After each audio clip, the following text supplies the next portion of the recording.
Sümeyye Çakır, Seleme Çakır. İkisi gelsin. Hangisi? Pembe mi istiyorsun? Hangisi? Peki bu mu? Tamam, bu olsun. Tamam. Hadi Seleme Çakır yediniz. Seleme. O yanında mı bakın? Gel. Bunun içinde bir şeyler ayrı. Abla Mustafa ana sınıfı olduğu için tutan onu vereyim. Ana sınıf yok, alsın. İmzaları Muhammed Miraç. Onlar kaça gidiyor?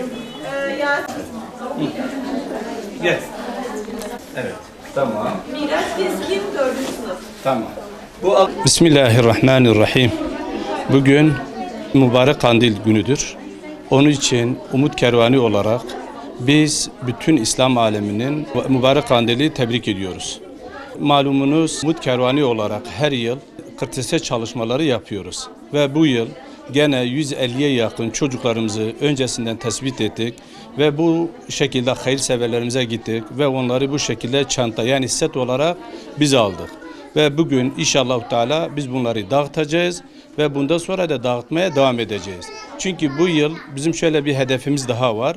Bir Siirt merkez ve artı köylerde.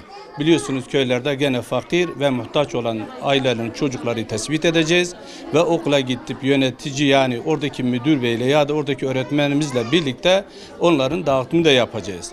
Bu konuda imkanlar kısıtlı olduğu için biz bu hayırsever olan kardeşlerimize bu çocukları sevindirmek için onlardan yardım talep ediyoruz. Bu hayra katkı sunan herkesten Allah razı olsun.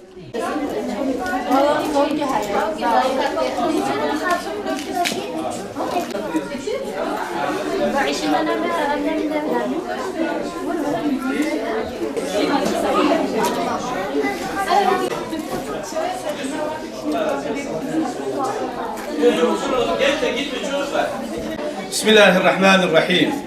Özellikle bu mübarek günde ve bu kandil gününde buraya kadar bize yardım eden ve bu çalışmada emeği geçen herkesten Allah razı olsun. Amin.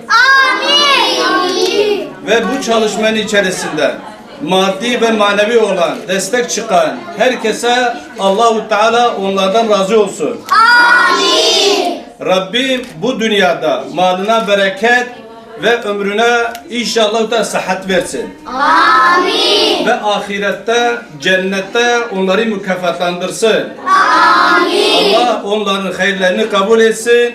Allah onlardan razı olsun. Ve özellikle biz bu çocuklarda onlar için dua talep ediyoruz bu mübarek günde. Rabbim onlardan razı olsun. Amin. Amin. Allah razı olsun.